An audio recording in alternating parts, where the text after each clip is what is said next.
नमस्कार दोस्तों, राधे राधे। मैं अजय वर्मा आपके साथ और आप पढ़ रहे हैं फिजिक्स बाय अजय वर्मा। और आज हम शुरू करने जा रहे हैं, शुरू तो कर दिया है ऑलरेडी।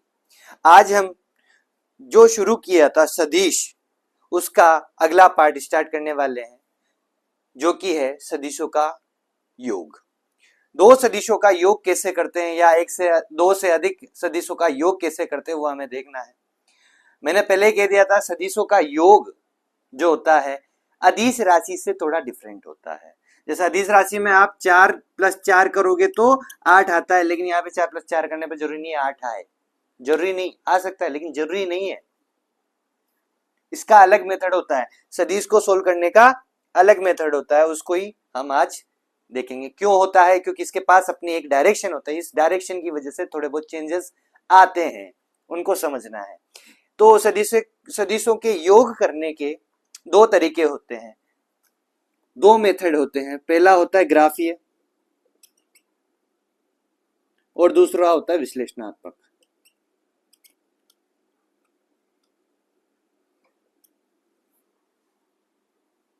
ग्राफीय विधि में ग्राफ के द्वारा जो नॉर्मली आप कोई वेक्टर है, ए वेक्टर बी वेक्टर जो भी है, ग्राफ बनाइए उसी डायरेक्शन में उसी एंगल के साथ में, और जो बचेगा परिणामी वहां पे आप निकाल सकते हैं। कैसे करेंगे वो सोल्व मैं आपको सिखा दूंगा अभी। तो जनरली ग्राफिकल मेथड में अपन चित्र बना बना के लंबाई के अनुसार अपन उसमें यूज करते हैं। तो इसमें ग्राफिकल मेथड में भी तीन तरीके से होते हैं ये: त्रिभुज का नियम, समांतर चतुर्भुज का नियम और बहुभुज का नियम। त्रिभुज का जो नियम है वो सबसे बेसिक है और सबसे इंपॉर्टेंट है, उससे ही बाकी सब नियम आसानी से हो पाते हैं। त्रिभुज का नियम समझ लिए, बाकी आसानी से आप कंप्लीट कर सकते हैं। और कहीं ना कहीं बहुत एक अच्छा रोल रखता है समांतर चतुर्भुज का नियम भी, उसे भी हम अच्छे तरीके से देखेंगे। अब बात आती है विश्लेषणात्मक। इसमें तो ग्राफिकल मेथड लंबाई वगैरह इन सब के आधार से किया जाता है। विश्लेषणात्मक में घटक लिए जाते हैं, किसी भी सदिश के घटक लेके सोल्व किए जाते हैं। ग्राफीय विधि में आप दो सदिशों को ही एक बारी में जोड़ पाते हो, लेकिन विश्लेषणात्मक विधि में आप दो या दो से अधिक सदिशों को एक साथ जोड़ सकते हो। विश्लेषणात्मक विधि सटीक आंसर देती है, इसका थोड़ा मोटा माटी लमसम में रहता है। तो सबसे बेस्ट तो वैसे विश्लेषणात्मक है, लेकिन जरूरी नहीं है कि ये काम नहीं आएगी, ये भी काम आएगी, दोनों काम आएगी, ये सबसे बेस्ट होती है। ठीक है, इजी भी लगेगी आपको आई थिंक, अगर समझ लोगे तो सबसे पहला ग्राफीय विधि अपन को समझना है। ग्राफीय विधि में सबसे जो इंपॉर्टेंट और सबसे जो बेसिक है त्रिभुज का नियम है, अर्थात त्रिभुज बना के आपको परिणामी निकालना होता है दो सदिशों का। मतलब दो सदिशों का योग जब करते हो तो नया सदिश उत्पन्न होता है, उसे परिणामी सदिश कहा जाता है। जैसे मान लीजिए मुझे दो सदिश जोड़ने, ए वेक्टर को बी वेक्टर के साथ में जोड़ना है, तो मुझे एक इन दोनों का जब मिलन होगा, योग होगा, तो नया परिणामी सदिश उत्पन्न होगा, रिजल्टेंट वेक्टर। अब ये कैसे होता है? मान लीजिए कोई दो सदिश हैं, बी वेक्टर और ए वेक्टर, इनको साथ करते हैं, पूछ से पूछ मिलाते हैं। सबसे पहले इन दोनों के बीच में एंगल है थीटा, ये बी वेक्टर और ए वेक्टर। ठीक है, अब आपको त्रिभुज का नियम जब लगाना होता है तो क्या करना होता है? इसकी टेल को इसके हेड से मिलाना होता है, मिला दो। इसको सेम क्रम बोला जाता है, समान क्रम में, मतलब टेल टू हेड ऐसे चलता जा रहा है। ठीक है ना, सेम क्रम में जोड़ दी, जैसे ये है वैसे के वैसे ये जोड़ दिया। अब इनके विपरीत क्रम में, विपरीत क्रम का मतलब है अगला क्रम इसका कैसा होना चाहिए था? ऐसा होना चाहिए था, मतलब ऐसे डायरेक्शन बन जाती सर्कल में, वो तो सेम क्रम होता। लेकिन मैं क्या करता हूं, इसके जस्ट विपरीत चलता हूं, ऐसे, इससे इसको मिला दिया, अर्थात इसकी टेल से इसके हेड को मिला दिया। ये आपका ए वेक्टर था और ये आपका बी वेक्टर था। जब इनको दोनों को मिलाऊंगा, सॉरी हाँ, इन दोनों बिंदुओं को मिलाऊंगा तो मुझे आर वेक्टर प्राप्त होगा, अर्थात इन दोनों का योग का परिणामी मुझे प्राप्त होगा त्रिभुज के नियम से। अब इसको कैलकुलेट कैसे करेंगे? और इस एक बात और ध्यान देनी है कि माना कि आर वेक्टर ए वेक्टर के साथ कोई अल्फा कोण बना रहा है। कौन सा कोण बना रहा है? अल्फा कोण बना रहा है। अब आपको इसको सोल्व करना है। इसको सोल्व करने का एक ही तरीका है कि भाई साहब इस त्रिभुज को एक आप समकोण त्रिभुज बना दीजिए। समकोण त्रिभुज कैसे बनाएंगे, आप इसको थोड़ा इधर एक्सटेंड कीजिए और यहां से आप एक लंब खींच दीजिए, यहां पर समकोण त्रिभुज बन गया। इसको नाम दे देते हैं अपन एल एम एन और इसको ओ। तो यहां पे आप ध्यान से देख सकते हैं दो समकोण त्रिभुज बन रहे हैं। एक तो पहला है एल एम एन और दूसरा समकोण त्रिभुज है आपका ओ एम एन। ठीक है, देख सकते हो एल एम एन पूरा, ओ एम एन सिर्फ ये वाला पार्ट। ठीक है, अब समकोण त्रिभुज की क्या खास बात होती है कि भाई साहब यहाँ पे पाइथागोरस थ्योरम लग जाती है। पाइथागोरस थ्योरम क्या कहती है कि भाई साहब जो आपका कर्ण का स्क्वायर होता है वो आधार का स्क्वायर प्लस लंब का स्क्वायर होता है। कर्ण निकाल सकते हो आप, और यहां पे ध्यान से देख सकते हो इस त्रिभुज में, समकोण त्रिभुज में एल एम एन में जो आर है वो कर्ण है, आर जो है वो कर्ण है, वो आर का ही मान निकालना है अपन को। ठीक है, किसी भी सदिश को कैसे व्यक्त करते हैं अपन, एक तो परिमाण से और एक उसकी डायरेक्शन से। तो सबसे पहले परिमाण पे फोकस कर रहे हैं यहाँ पे, ठीक है ना, तो परिमाण निकालेंगे फिर उसके बाद उसकी डायरेक्शन निकालेंगे कैसे किधर जाएगी। तो सबसे पहले परिमाण पे फोकस करेंगे। तो परिमाण में फोकस करने के लिए क्या है, इसका मतलब परिमाण किसको रिप्रेजेंट करता है, इसकी लंबाई को रिप्रेजेंट करता है, या लंबाई परिमाण को रिप्रेजेंट करती है। तो इसकी लंबाई निकाल तो परिमाण तो सीधा सीधा निकल जाएगा। तो कर्ण निकालो अर्थात आर वेक्टर का परिमाण निकालो, लंबाई निकालो, आपके पास सीधा सीधा इसका परिमाण निकल जाएगा। अब कैसे निकाले कर्ण, तो मैं मान लेता हूं कि आर वेक्टर का स्क्वायर हो जाएगा, आर का स्क्वायर, कोई इशू नहीं, ये तो निकालना है मुझे, इसका इशू नहीं। आधार, आधार है यहां पर L M, L M N त्रिभुज में देखेंगे आधार क्या है एल एम। एल एम में आप देख सकते हैं, मैं यहां पे लेता हूं कि ए वेक्टर है उसका परिमाण स्मॉल ए है और जो बी वेक्टर है उसका परिमाण स्मॉल बी है। ठीक है, तो यहां से यहां तक की लंबाई देखते हैं। तो भाई साहब यहां से यहां तक की तो लंबाई है लेकिन ये वाली लंबाई कम है, अर्थात आपके पास एल से ओ तक का मान है लेकिन ओ से एन तक का मान नहीं है। तो ओ एम का मान भी ज्ञात करना पड़ेगा सबसे पहले आधार के लिए, ठीक है ना, इस अल्फा एंगल के हिसाब से चल रहे। अब इसमें ये है लंब, ये आधार तो क्या है एल एम और लंब क्या हो जाएगा आपका एन एम। एन एम का तो मान ही नहीं अपने पास कुछ भी, तो निकालना है। तो आप क्या करेंगे, सबसे पहले यहां पर दो त्रिभुज बन रहे थे, मैंने पहले बताया था ओ एम एन, ठीक है ना, ओ एम एन का इस्तेमाल करेंगे। इसको अलग से देख सकते हैं अपन,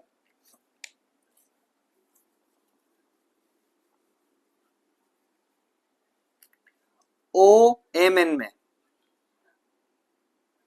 मैंने कहा था ए वेक्टर और बी वेक्टर के बीच में एंगल कितना है थीटा। ठीक है, तो समकोण त्रिभुज में अपन इस्तेमाल कर सकते हैं साइन थीटा बराबर क्या होता है लंब बटे आधार, सॉरी लंब बटे कर्ण, और कोस थीटा का इस्तेमाल कर सकते हैं अर्थात आधार बटे कर्ण।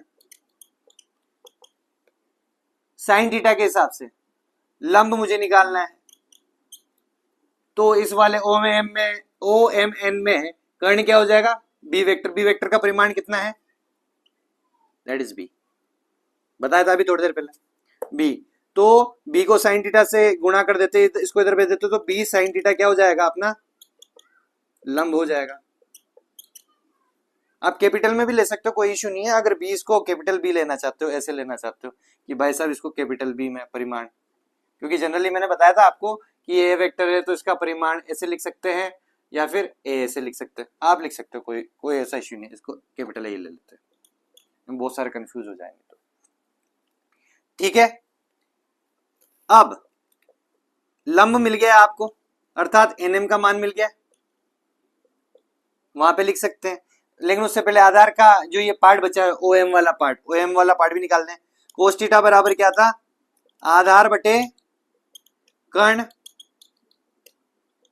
आधार कितना है, आधार तो निकालना ही है सर, अर्थात ओ एम, अगर लिखना चाहो तो ओ एम।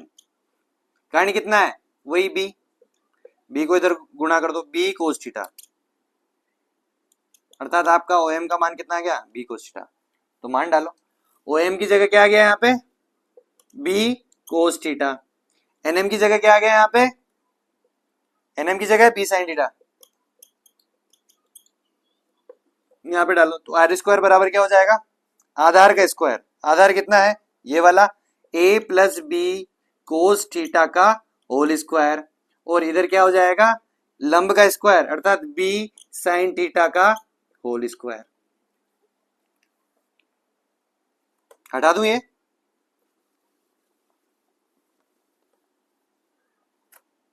ये भी हो गया।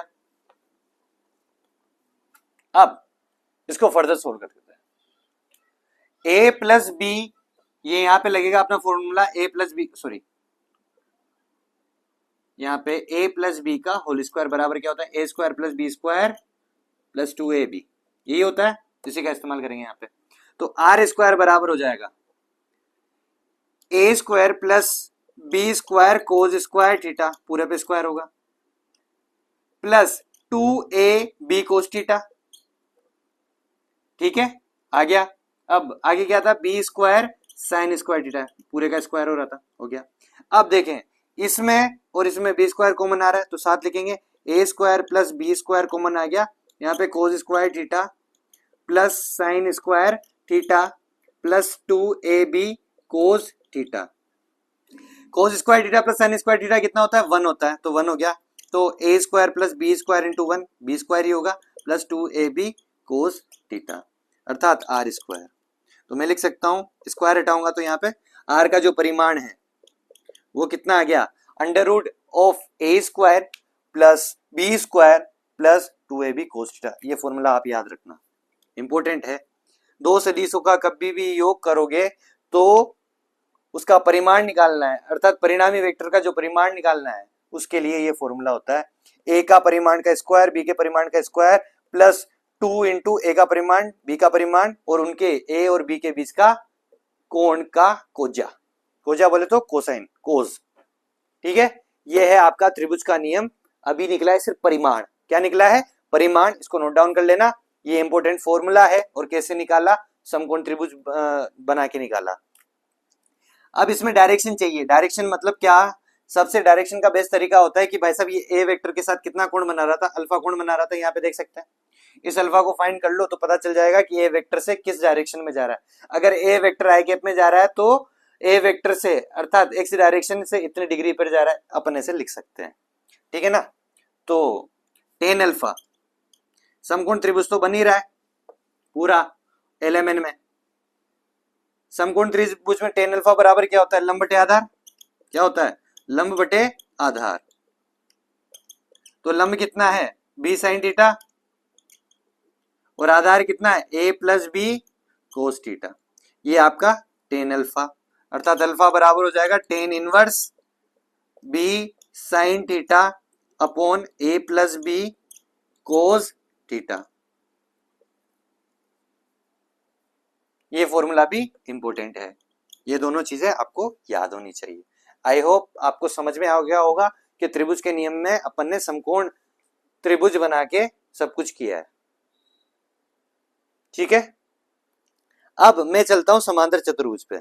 अब समांतर चतुर्भुज की आवश्यकता क्यों पड़ी, दोस्तों मैं आपको एक चीज बता दूं, त्रिभुज के नियम में बार बार आपको ये, देखो सीधे तो कर सकते हो नो डाउट, लेकिन बार बार ये चित्र बनाना काफी परेशानी होती है कि भाई साहब ए वेक्टर को यहाँ पे रखो, बी वेक्टर को फिर हेड टू टेल मिलाओ, ये काफी ज्यादा वो परेशानी वाला काम हो जाता है। तो सेम टू सेम रिजल्ट तो सेम ही आएगा, लेकिन तरीका थोड़ा सा चेंज हो जाएगा समांतर चतुर्भुज के नियम से, वो देखेंगे। उसमें सिंपली टेल टू टेल मिली रहती है, ए वेक्टर से बी वेक्टर इस प्रकार से मिला रहता है और इन दोनों का परिणामी बीच में से निकल जाता है। आपको अलग से डायग्राम बनाने की आवश्यकता नहीं है, सीधे सीधे सोल्व कर लो, करते हैं उसे, लेकिन रिजल्ट वही आएगा, रिजल्ट नहीं बदलेगा। तो सबसे बेसिक जो है यही है, अगर ये आता है तो समांतर चतुर्भुज का नियम भी आ जाएगा।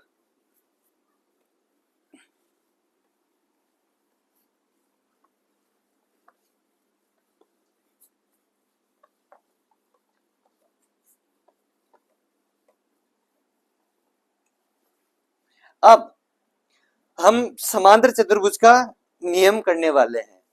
वही बात है कि दो सदिशों का योग करना है, अर्थात दो सदिशों के योग करने पर वही एक नया सदिश उत्पन्न होता है जिसे परिणामी सदिश कहते हैं। मान लीजिए कोई दो सदिश है, ए वेक्टर इस डायरेक्शन में है और बी वेक्टर इस डायरेक्शन में, इन दोनों के बीच में एंगल है थीटा। ये कैसे भी हो सकते हैं, आप ऐसे भी ले सकते हो, ए वेक्टर बी वेक्टर, इन दोनों के बीच में एंगल अल्फा ले सकते हो, बीटा ले सकते हो, गामा ले सकते हो, लेकिन जनरल केस के लिए अपन थीटा ले रहे हैं, ठीक है ना। कैसे भी कर सकते हो, और इन दोनों का परिणाम बीच में से निकलेगा कहीं आर वेक्टर। तो आर वेक्टर बराबर क्या होता है, ए वेक्टर प्लस बी वेक्टर का परिणाम, ठीक है। तो अपन एक केस ये वाला लेके चलेंगे, ठीक है। अब कैसे सोल्व करते हैं उस पर आते हैं। केस यही रहेगा, तरीके से बनाते हैं समांतर चतुर्भुज बना के। देखो आपका ए वेक्टर ऐसे जा रहा है, बी वेक्टर ऐसे जा रहा है, ठीक है। अब क्या करें, इसको इधर इसके पैरेलली एक्सटेंड कर दें और इधर इसके बी वेक्टर के पैरेलली इसको इधर एक्सटेंड कर दें। अब इस बिंदु से, अर्थात अपन यहाँ पे टेल टू टेल मिला रहे हैं, देखो सब टेल ही टेल मिल रही है, हेड अलग डायरेक्शन में जा रहे हैं। ए और बी के बीच में एंगल था थीटा, और जो परिणामी वेक्टर होता है वो ए वेक्टर से कितना कोण बना रहा है, अल्फा कोण बना रहा है, ठीक है। ये बन गया आपका समांतर चतुर्भुज। अब इसको कैसे सोल्व करते हैं, एक चीज यहां पे याद रखना, समांतर चतुर्भुज में आमने सामने की भुजाएं बराबर होती है। क्या होती है, आमने सामने की भुजाएं बराबर होती है, अर्थात ये वाली भुजा और ये वाली भुजा बराबर है, मतलब इसका जो परिमाण है वही इसका परिमाण है, इसका जो परिमाण है वही इसका परिमाण है। ये चीज आपको याद रखना है, ठीक है। अब इसको सोल्व कैसे करें, अभी इसमें कंडीशन याद रखना, अपन ने कुछ नहीं किया, टेल टू टेल मिल रही है सभी की, उसमें हेड टू टेल मिलाना पड़ता था, 17 चीजें थी, इसमें टेल टू टेल सीधा का सीधा ऐसे रखो और बीच में से परिणाम निकाल दो। अब इसको सोल्व करना है, लेकिन सोल्व करने का तरीका वही रहेगा जो त्रिभुज के नियम का था। इसको आगे एक्सटेंड करें और यहां पर एक लंब खींच दें, ये समकोण त्रिभुज बन गया, ठीक है। ये इसका परिमाण और इसका परिमाण सेम होगा, डायरेक्शन भी सेम है, तो ये बी वेक्टर जैसा ही काम करेगा।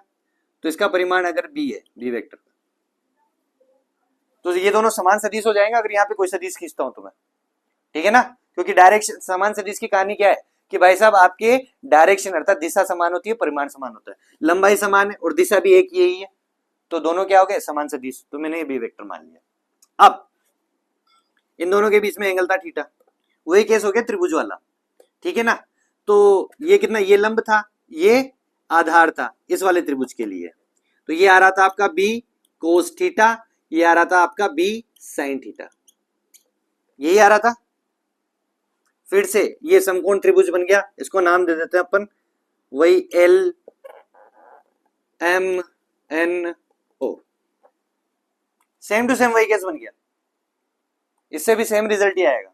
मैंने कहा था पहले समांतर चतुर्भुज से करो या फिर आप त्रिभुज के नियम से करो, रिजल्ट सेम आने वाला है, बस थोड़ा सा रिप्रेजेंटेशन का तरीका चेंज हो जाता है, उतना सा है। इसमें भी वही है, कर्ण का स्क्वायर बराबर आधार का स्क्वायर प्लस क्या हो जाएगा, लंब का स्क्वायर। तो कर्ण का स्क्वायर बोले तो आर का स्क्वायर,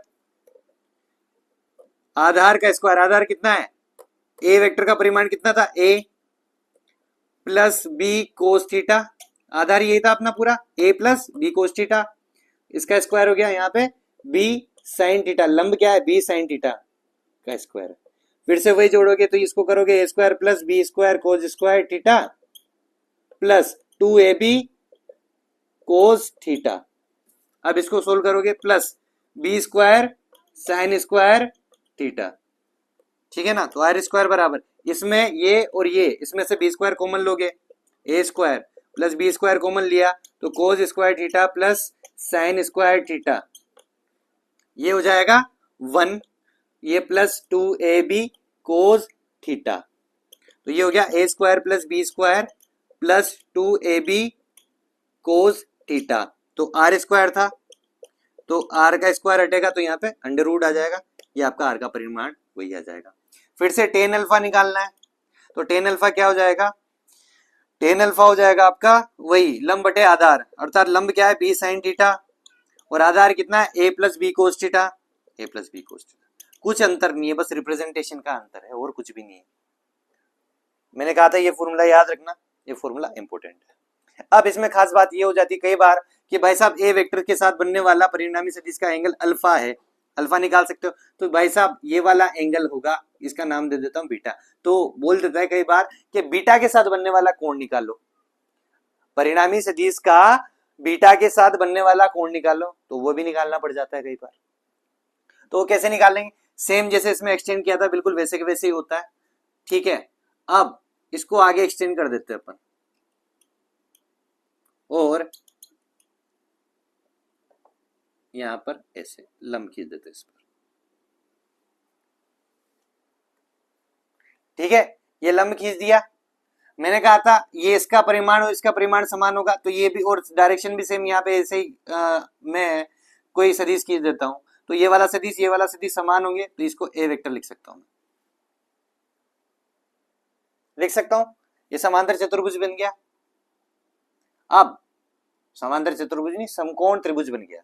क्या बन गया, समकोण त्रिभुज, ये वाला पूरा केस। अब ये ए वेक्टर है और ए वेक्टर और बी वेक्टर के बीच में एंगल कितना था, एक मिनट, हाँ, ए वेक्टर और बी वेक्टर के बीच में एंगल कितना था, थीटा था। कितना था, थीटा था, ठीक है। अब क्या करेंगे आप, वही सेम केस साइन थीटा का लंब बटे कर्ण, और तो ये जिसके साथ थीटा बन रहा था जिसका बेस होता है ये ए कोस थीटा हो जाएगा और ये ए साइन थीटा हो जाएगा। क्यों, क्योंकि ये कर्ण का ये लंब का काम कर रहा है और ये आधार का काम कर रहा है। जिसमें आधार होता है उसमें कोस थीटा आता है, जिसमें आपके लंब होता है उसमें साइन थीटा आता है, ठीक है, इस एंगल के अकॉर्डिंग। अब आपका ये आ गया।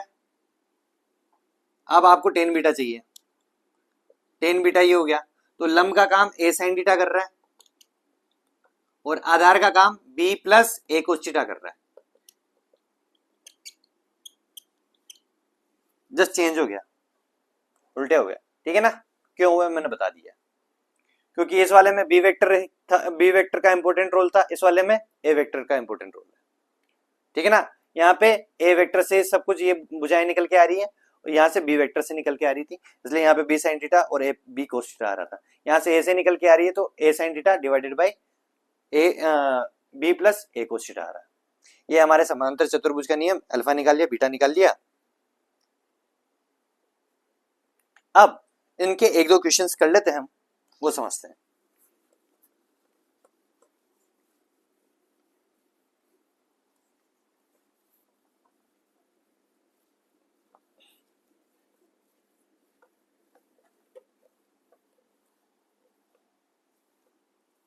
अब देखो कोई सा भी एक क्वेश्चन ले लेते हैं, जस्ट नॉर्मल एक,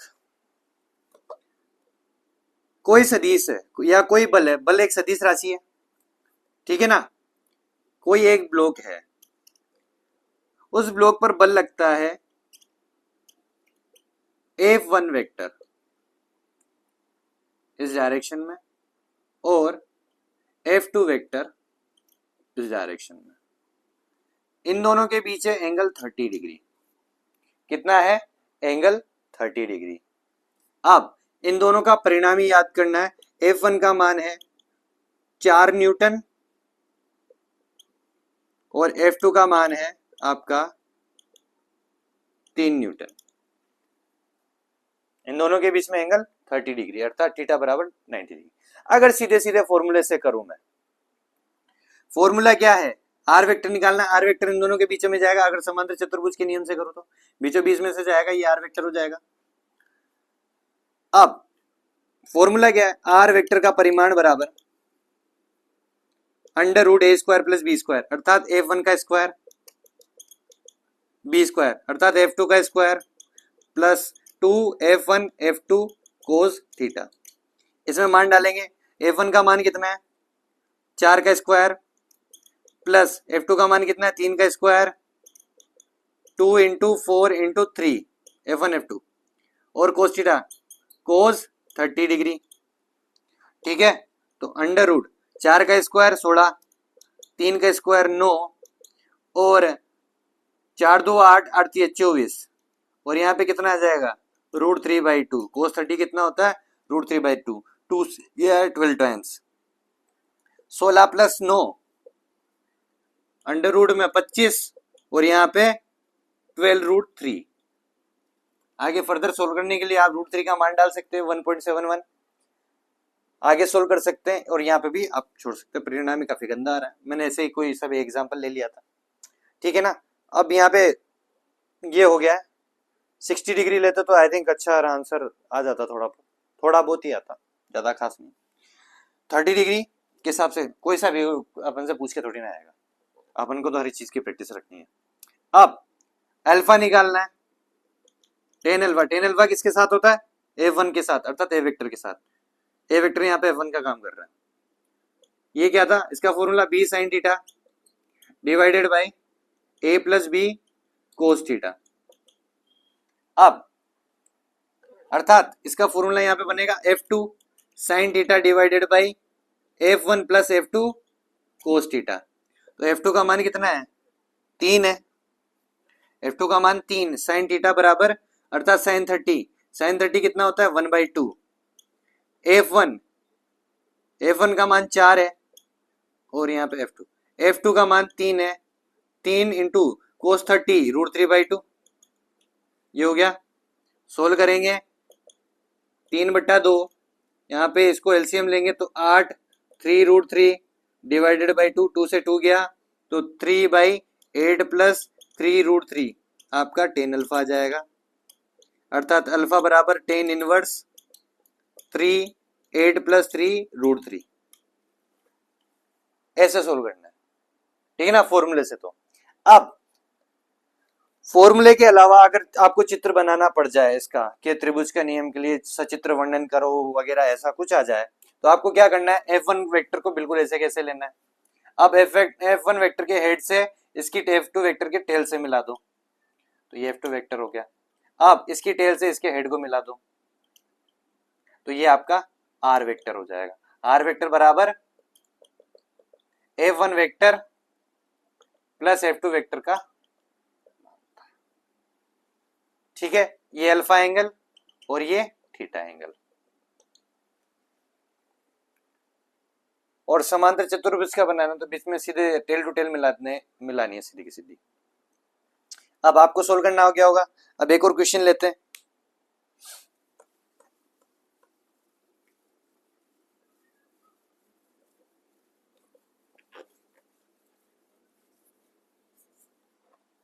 कोई ब्लॉक है, उस पर F1 लग रहा है S से और F2 लग रहा है S से, ठीक है। F1 लग रहा है S से और F2 लग रहा है S से। F1 का जो परिमाण है वो 10 न्यूटन है और F2 का जो परिमाण है वो 40 न्यूटन है। कितना है 40 न्यूटन। R का मान निकाल के दो। ये हमारा क्वेश्चन। अब सबसे पहली बात, त्रिभुज के नियम से आप देखोगे, अगर त्रिभुज के नियम से देखोगे तो ये आपने F1 वेक्टर यहाँ पे रखा और इस F2 वेक्टर की डायरेक्शन क्या, दोनों की डायरेक्शन सेम है, तो F2 वेक्टर भी ऐसे रख दिया। तो इन दोनों के बीच में एंगल कितना आ रहा है 0 डिग्री आ रहा है। मैंने कहा था जब भी दोनों समान दिशा में होते हैं तो वो क्या होते हैं, और एक ही रेखा में लग रहे हैं, एक ही रेखा में, तो ये सहरेखीय सदिश हो गए, इनकी दिशा समान है तो इनके बीच में एंगल हो जाएगा 0 डिग्री। कितना हो जाएगा 0 डिग्री। तो इनके बीच में कोई भी एंगल नहीं है। अर्थात हमारा फॉर्मूला होता है कि F के लिए निकाले ना, F वेक्टर का परिणामी बराबर F1 का स्क्वायर प्लस F2 का square plus 2F1 F2 cos theta. अब यहाँ पे आप ये कंफ्यूज मत हो ना, सर ये F1 F2 कहाँ से लिया है, ये वही फॉर्मूला है। पहले यहाँ पे मैं A इस्तेमाल कर रहा था, B इस्तेमाल कर रहा था, अब F1 F2 इस्तेमाल कर रहा हूँ, जस्ट कुछ भी नहीं है, वही चीज है। क्योंकि हर बार हम A B इस्तेमाल नहीं करें, कई बार P आ जाएगा, कई बार M आ जाएगा, कई बार Q आ जाएगा, कुछ भी आ सकता है, तो उसके लिए प्रिपेयर रहे। नाम ये चेंज होते रहते हैं, कंसेप्ट वही रहता है, बदलता नहीं है। तो इसमें मान डालते हैं अब ये सोचने वाली बात है, कोस 0 कितना होता है, इनके बीच में 0 डिग्री है ना, कोस 0 कितना होता है, 1 होता है। ठीक है, तो ये क्या हो जाएगा, f1 square plus f2 square plus 2f1 f2 रह जाएगा। तो एक तरीके से इसको देखो क्या बन रहा है, ये इसका फॉर्मूला बन रहा है क्या, f1 प्लस f2 का whole square, a1 plus f2 का होल स्क्वायर, यही होता है ना f1 square plus f2 square plus 2f1 f2, अर्थात बिल्कुल a1 plus a plus b का होल स्क्वायर है, a square plus b square plus 2ab, तो ये उसका हो गया। अब अंडर रूट इससे खुल जाएगा, तो मेरा रिजल्टेंट है वो आ जाएगा f1 प्लस f2, तो सीधे सीधे इनको जोड़ दो, f1 कितना है 10, f2 कितना है 40, तो ये हो जाएगा कितना 50। डायरेक्शन क्या रहेगी, डायरेक्शन तो कोई चेंज ही नहीं होगी क्योंकि इनमें 0 डिग्री का एंगल बन रहा है, तो 50 न्यूटन का परिणामी निकल के आएगा। तो इससे एक चीज अपन को देखने को मिलती है, कभी भी कोई भी दो सदिश अगर समान दिशा में कार्यरत हैं तो उनको आप सीधा सीधा जोड़ सकते हो, उनका परिणामी सीधा सीधा आपको उनका जोड़ योग मिलेगा। अब जोड़ सकते हो, मैंने कहा था कि हर बार नहीं जोड़ सकते, कुछ केसेस होते हैं वहां पर आप सीधे सीधे जोड़ सकते हो। तो 10 प्लस 40 क्यों जोड़ सकते हो, रीजन है ये कोस थीटा 1 हो गया, इस वजह से जोड़ पा रहे हो। अब सेम केस सेम क्वेश्चन में अब मैं क्या करता हूं, मैं डायरेक्शन चेंज कर देता हूं f2 की, या फिर f2 की नहीं f1 की डायरेक्शन चेंज करता हूं। f1 लग रहा है इस डायरेक्शन में और f2 इसी डायरेक्शन में लग रहा है। अब दोनों फोर्सेस क्या हो गए, एक दूसरे के अपोजिट, जब दोनों फोर्सेस एक दूसरे के अपोजिट होते हैं तो उनके बीच में एंगल बनता है थीटा बराबर 180 डिग्री, और कोस 180 कितना होता है -1, कितना हो भाई -1। तो जब कोस ये हो जाएगा, इसको नोट डाउन कर लेना, यहाँ पे कोस थीटा का मान कोस 180 होगा, तो यहाँ पे -1 मल्टीप्लाई हो जाएगा, तो यहाँ पे माइनस आ जाएगा। चूंकि माइनस आ जाएगा तो ये फॉर्मूला क्या किसका बन जाएगा, f1 माइनस f2 का होल स्क्वायर। तो अब आपको सीधे सीधे इनको माइनस करना पड़ेगा, सॉरी सॉरी सॉरी, हाँ सही है, f1 माइनस f2 आपको करना पड़ेगा। तो यहां पर f1 कितना है 10 है और f2 कितना है 40, ठीक है। अब यहां पे आएगा -30, सर ये माइनस कैसे आया, माइनस का मतलब ये है कि अपोजिट डायरेक्शन में, क्या है अपोजिट डायरेक्शन में, अर्थात आपका रिजल्ट f1 के हिसाब से सोल्व कर रहे हो।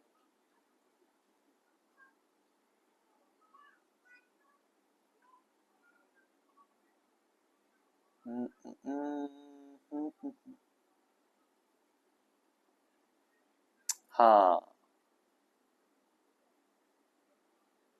ये गड़बड़ हो सकती है,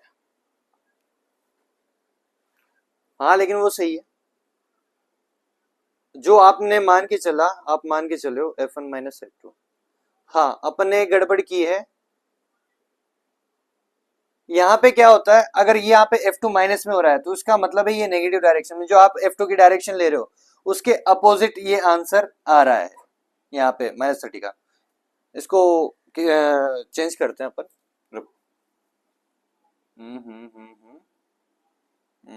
कहाँ पे चेंज करें, हाँ यहाँ पे चेंज करना पड़ेगा थोड़ा सा,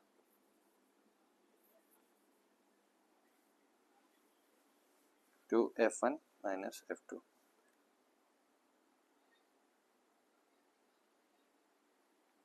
ये हो जाएगा f2 स्क्वायर, बात तो वही बराबर रहेगी, फिर भी एक मिनट बस, हाँ सॉरी ज्यादा सोचने की जरूरत नहीं है, वही का वही रखो, ऐसा कुछ करने की जरूरत नहीं है क्योंकि मॉड्यूलस का साइन लगा हुआ है यहाँ पे, अर्थात परिमाण, यहाँ पे जो भी चीज आएगी अगर वो नेगेटिव में भी आ रही है तो वो क्या रहेगी पॉजिटिव रहे, पॉजिटिव में अपन को उसका मान लेना है, नेगेटिव साइन से कोई मतलब नहीं है।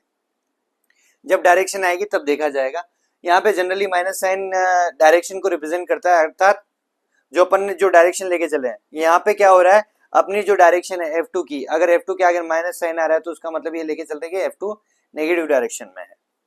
जनरली हमारे केस क्या होते हैं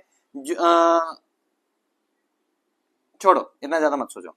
आप तो f1 square plus f2 square minus 2f1 plus 2f1 f2 cos theta रखो, और यहाँ पे f1 square plus f2 square minus 2f1 f2 हो जाएगा कोस 180। अब ये क्या हो जाएगा, f1 माइनस f2 का होल स्क्वायर। अब सुनो, यहाँ पे होती है गड़बड़, ये मॉडुलस साइन यहाँ पे सोल्व कर दे रहा है कि मॉडुलस, ये जो भी परिमाण लेना है वो पॉजिटिव में लेना है अपन को, ठीक है। यहाँ पे गड़बड़ क्या होती है, यहाँ पे सेम केस पर आप कर सकते हो f2 माइनस f1 का होल स्क्वायर।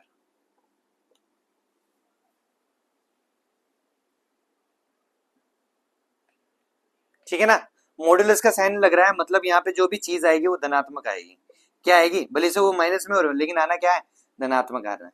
मतलब इसमें क्या करते हैं, बड़े में से छोटा माइनस करते हैं, ये कंसेप्ट है हमेशा। अब यहाँ पे क्या कर रहे हैं अपन, छोटे में से बड़ा माइनस कर रहे हैं, तो जो अपनी यहाँ पे ये गड़बड़ी हुई है, अपन को हमेशा ध्यान देना पड़ेगा कि हमेशा जब भी ऐसे कंडीशन आ जाए, विपरीत सदिश आ जाए, ये ध्यान देने वाली बात है। जब भी विपरीत सदिश आ जाए, मैं 2 पल के लिए भूल गया था, सॉरी। जब भी विपरीत सदिश आ जाए तो आपको छोटे में से बड़ा माइनस नहीं करना, अर्थात बड़े में से छोटा माइनस करना है, f2 माइनस f1। ठीक है, तो अभी हमारा फॉर्मूला हो जाएगा बड़े में से छोटा माइनस f2 माइनस f1। तो अब हमारा आंसर आएगा 40 माइनस 10 दैट इज 30। वो नेचुरली वो मॉड्यूलस है तो वो पॉजिटिव भी करेगा, ठीक है। हमेशा ये धनात्मक मान ही देता है हमें मॉड्यूलस का साइन, ठीक है। तो आप f1 f2 माइनस f1 का स्क्वायर और f1 माइनस f2 का स्क्वायर भी कर सकते हो, लेकिन शर्त क्या है, यहाँ पर बड़े में से छोटा माइनस करना है, बस ये चीज ध्यान रखना। जैसे आप 4 माइनस 3 करो उसका होल स्क्वायर, या फिर 3 माइनस 4 करो उसका होल स्क्वायर, क्या आएगा, 4 माइनस 3 का -1, सॉरी इसका 1 का स्क्वायर, इसमें -1 का स्क्वायर, दोनों तरफ रिजल्ट क्या आएगा, 1 बराबर 1। तो f1 माइनस f2 जो किया था, बस उसमें ध्यान देने वाली बात है कि अपन को बड़े में से छोटा माइनस करना है, ठीक है।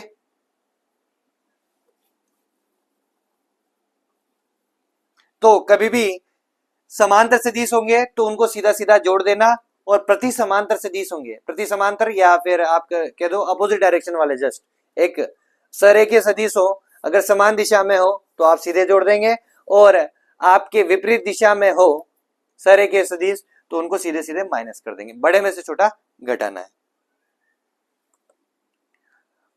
जब सेम डायरेक्शन में होते हैं तो आपको मैक्सिमम मान मिलता है, और जब विपरीत डायरेक्शन में होते हैं तो आपको मिनिमम मान मिलता है, न्यूनतम मान परिणामी का। जब सेम डायरेक्शन में रहेंगे, अगर दो बल सेम डायरेक्शन में हैं तो आपके क्या होगा, आर मैक्सिमम होगा अर्थात अधिकतम। जब दोनों अपोजिट डायरेक्शन में होंगे सरेखीय में, तब आपके न्यूनतम मान निकल के आएगा। ये चीज भी आपको ध्यान देनी है।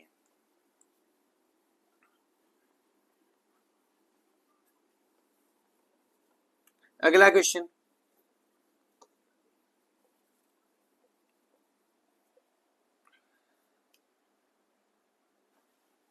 कोई ब्लॉक है, उस पर दो अलग अलग बल लग रहे हैं, F1 व F2, ठीक है। पहला केस F1 का मान है 3 न्यूटन, F2 का मान है 4 न्यूटन। पहला केस, यदि थीटा बराबर 0 डिग्री हो, दूसरा थीटा बराबर 90 डिग्री हो, तीसरा थीटा बराबर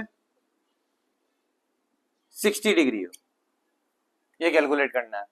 तो जब 0 डिग्री होगा तो पहले केस के लिए 0 डिग्री में फोर्स कैसे लगेगा, अर्थात दोनों सेम डायरेक्शन में होंगे, हो सकता है ऐसे हो सकता है दोनों सेम डायरेक्शन में ऐसे हो, तो कोई सी भी डायरेक्शन ले लो, दोनों के बीच में एंगल आपको कितना रखना है, 0, अर्थात according to formula R vector जो होगा वो होगा a square f1 square plus f2 square plus 2f1 f2 cos theta. इस फॉर्मूले का इस्तेमाल करना है हर बार।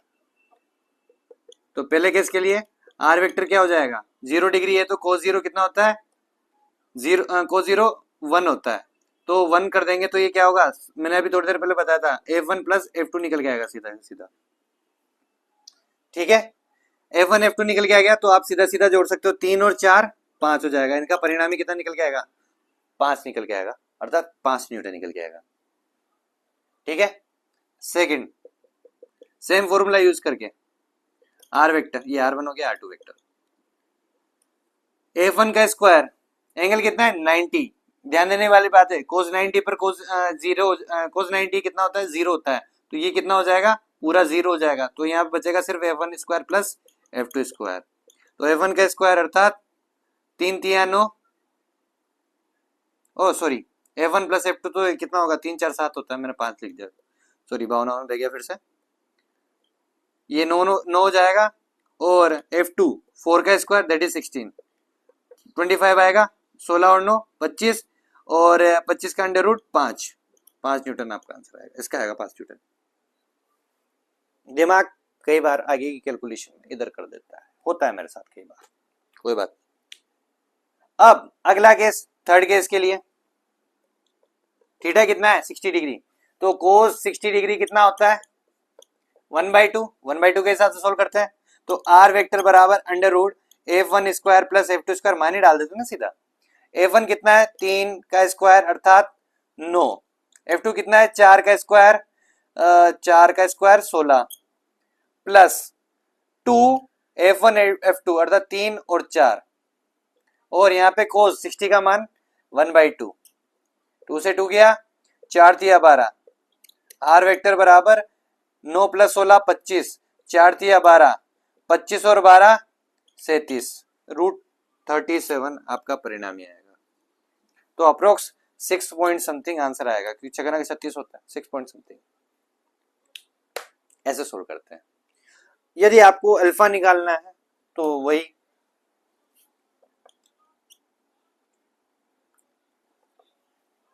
परिणामी, इस वाले में तो क्या है समान, क्या नाम से सेम डायरेक्शन में रहेगा, क्योंकि थीटा कितना है 0 है, कैसे b sign theta divided by a plus b cos theta, ये फॉर्मूला होता है टेन अल्फा का। तो चूंकि साइन थीटा, इसको फोर्स के रूप में करें तो F2 sign theta divided by F1 plus F2 cos theta. ठीक है, पहले वाले केस के लिए जब साइन थीटा का मान 0, तो साइन थीटा 0 आता है, तो अल्टीमेटली टेन अल्फा 0 आ जाएगा, अर्थात अल्फा बराबर 0 आ जाएगा। अगले केस के लिए, सेकंड के लिए, जब थीटा 90 हो तो F2 का मान कितना है 4, साइन 90 1 होता है, F2 कोस 90 0 होता है, तो F2 0 हो जाएगा, तो F1 कितना है 3, टेन अल्फा कितना आएगा 4/3, तो इसको लिख सकते हो टेन इनवर्स 4/3। 4/3 कब मिलता है आपको, 4/5, 3/5, 4/5 साइन 4/5, 3/5, 53 डिग्री पे, कितने पे 53 डिग्री पे, अल्फा का मान होगा 53 डिग्री।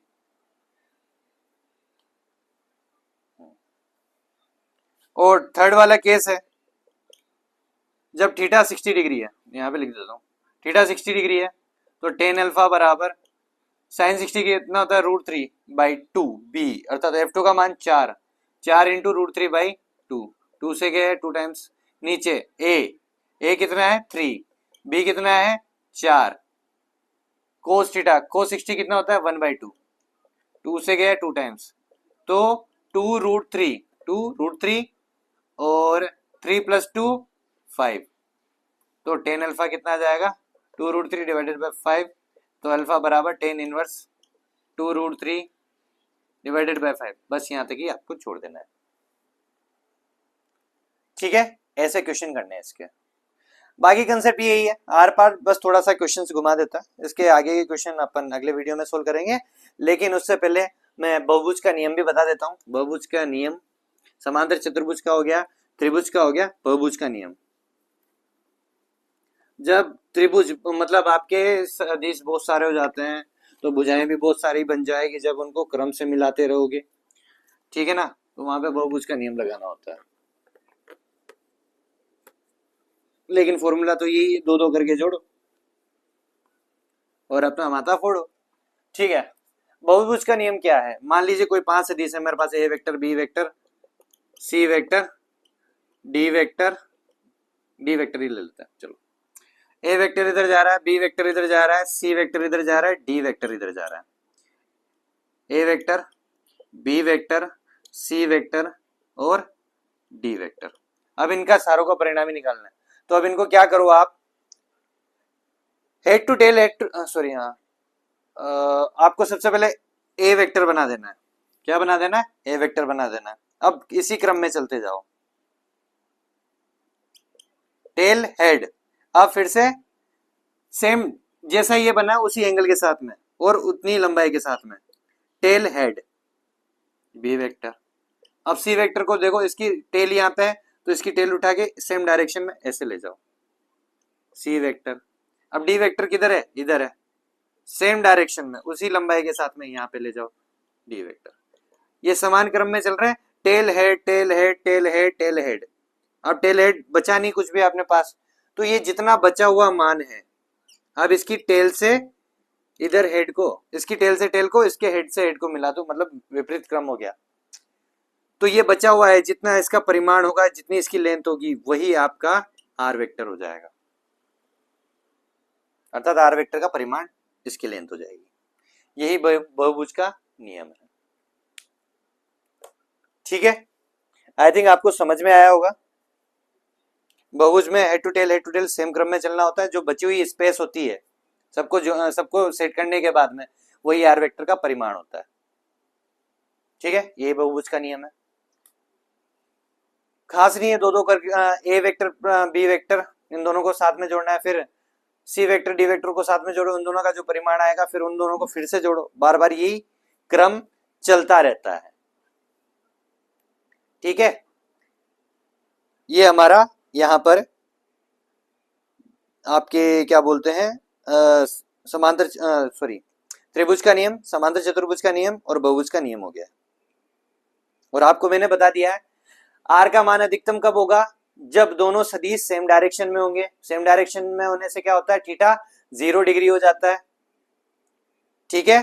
और न्यूनतम कब होगा, जब दोनों सदिश एक दूसरे के प्रति समांतर होंगे। दोनों सदिश क्या होंगे, एक दूसरे के प्रति समांतर। जब सेम डायरेक्शन तो थीटा 0, जब अपोजिट डायरेक्शन तब थीटा 180 डिग्री। और कोस का खेल चलता है, यहाँ पे कोस 0 1 होता है और कोस 180 -1 होता है। इस वजह से -1 वाला न्यूनतम मान देता है और ये वाला अधिकतम मान देता है, ठीक है ना। दो सदिशों का योग हमेशा ही क्या होता है, सदिश हमें देता है, जिससे परिणामी सदिश बोलते हैं। जब भी दो सदिशों को, एक जो गुणधर्म है वो बता रहा हूं मैं, उसको भी देख लीजिए। सदिशों का योग सदैव क्रम विनिमय के सिद्धांत की पालना करता है या गुणधर्म की पालना करता है। क्रम विनिमय क्या होता है, अर्थात आप क्रम को इंटरचेंज कर सकते हो। जैसे मैंने ए वेक्टर प्लस बी वेक्टर किया, तो यहाँ पे मैं बी वेक्टर प्लस ए वेक्टर कर सकता हूं, अर्थात ए को बी के साथ जोड़ूं या बी को ए के साथ जोड़ूं, कोई इतना लफड़ा नहीं होता है, ठीक है ना। इंटरचेंज कर सकते हो, साइन को यहीं रहने दो और बाकी को इनको इंटरचेंज कर दो, तो दोनों का परिमाण और दोनों की डायरेक्शन सेम निकल के आती है, ऐसा कोई चेंज नहीं होता। इनको इंटरचेंज कर सकते हो आपस में, इंटरसेप्ट।